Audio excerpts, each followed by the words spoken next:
ট্র্যাজেডির ঠিক 12 দিন পর মাইলস্টোন কলেজ খুলল। সবার জন্য অনেক অনেক দোয়া, কিন্তু পরিবেশটা কি ঠিক আগের মতো হবে? কোনোদিন হবে না।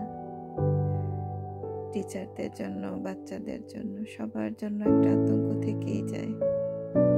যখনই বিমান যায় এই বিল্ডিং এর উপর দিয়ে, বাচ্চাগুলো আতঙ্কে আটকে ওঠে।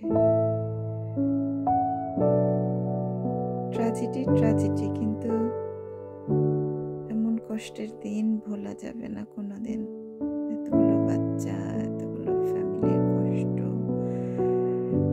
টিচারদের কষ্ট, যারা চোখে দেখেছে তাদের কষ্ট।